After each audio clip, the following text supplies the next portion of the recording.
Have you ever heard that your experience can lie to you?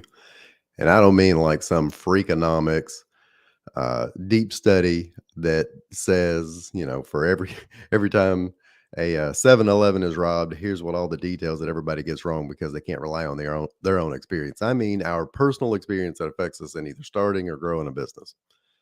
Case in point, hypothetical here, not a personal experience, but let's say you had this grandfather, and this grandpa is this old, wise gentleman that doles out this brilliant advice like, if somebody hits you, you make sure you double up your fist and you hit them back, son. And he's telling this to a toddler. Or somebody that says you always forgive but you never forget. Or somebody else that, grandpa that says, spend every dime that you got because you never know if you're going to live this whole life or not. Now that grandpa can really brag about the years of experience, and I've heard this before. Well, I've got 4 kids and every one of them grew up just fine and dandy, and they all have kids and none of them's axe murder, so I must be doing something pretty well. And why axe murder is always the benchmark, I have no idea, but that's just kind of the way it's been for a long time. There are 8 billion people on planet Earth. Every one of them have been born to parents. Not all of them raised by parents, but whatever. Being a parent is cool. It's fun. It's awesome. It's tough, and it builds a lot of experience, but it doesn't necessarily give us all of the experience we need to dole out advice to other people or to take our parenting to the next level just because we have years of experience. So, case in point, I work a lot with startups and with existing businesses. Startups, it's not uncommon. I'll have somebody come to see me that's roughly my age. I'm 47, and they'll want to launch their new career. Let's say it's a banker and now they want to be a consultant. If I talk to them, what are you going to do? Who are you going to work with? They say, well, I'm just relying on my years of experience. Cool. What experience? I've been just doing this for 25 years and I got a good grasp of it. Great. What does that mean? I'm just a people person. Okay. You've got to be able to translate experience into skills.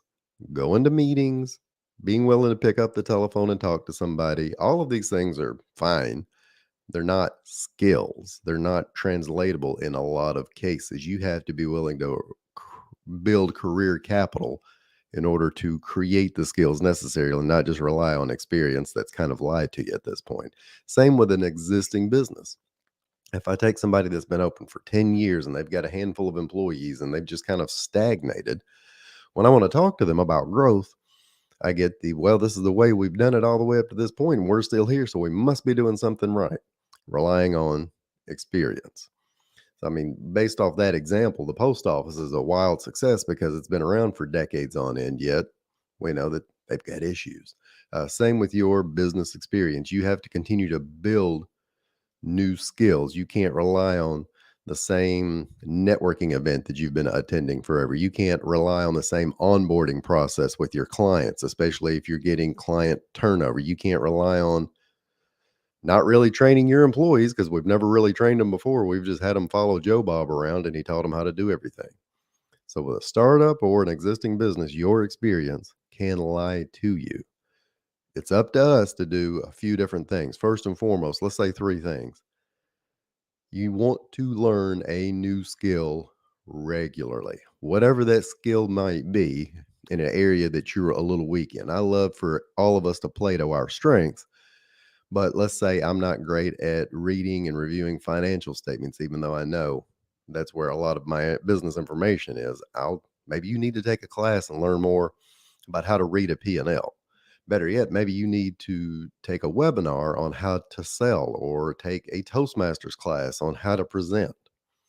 Second, read. I know that's the old school. Everybody says, well, I like to read and reading's this. And average people I talk to, a lot of them, even some of the successful ones, they're not really readers. They read uh, news websites and blogs occasionally. And reading can be listening, but a book, a long form, not doom scrolling book. Got our 14-year-old registered for high school yesterday, and you see this poster up about why kids need to read 20 minutes a day. If they read 20 minutes a day, that'll be 1.8 million words per year. A kid that reads 8 minutes a day is in the 90th percentile of, or 8 minutes, 20 minutes a day is in the 90th percentile of kids their age at a reading level. If they read 10 minutes a day, they're at 50%. If they're reading 1 minute a day, which is more than most adults, they're down at 10%. So think of all of the interaction you can get by just reading or listening to one book a month. And then, lastly, join a coaching group, any kind of coaching group that where other people are pushing themselves beyond their existing experience, where they have an area of expertise and a place that you may not. If you need more skills, working with digital marketing, find you a digital marketing or a person in a group that can give you a hand. If you need help with your leadership ability because your team isn't quite where they want it to be, find somebody that's got more people under them.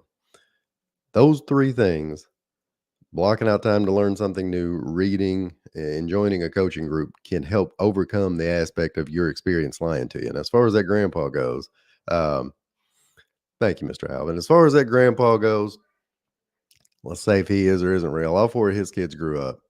How do you think all of his grandkids turned out? I'll let you just guess. I won't tell you, but whatever you're picturing is exactly right. And that's a whole different topic for a different day about generational issues and how people lie to themselves with their experience.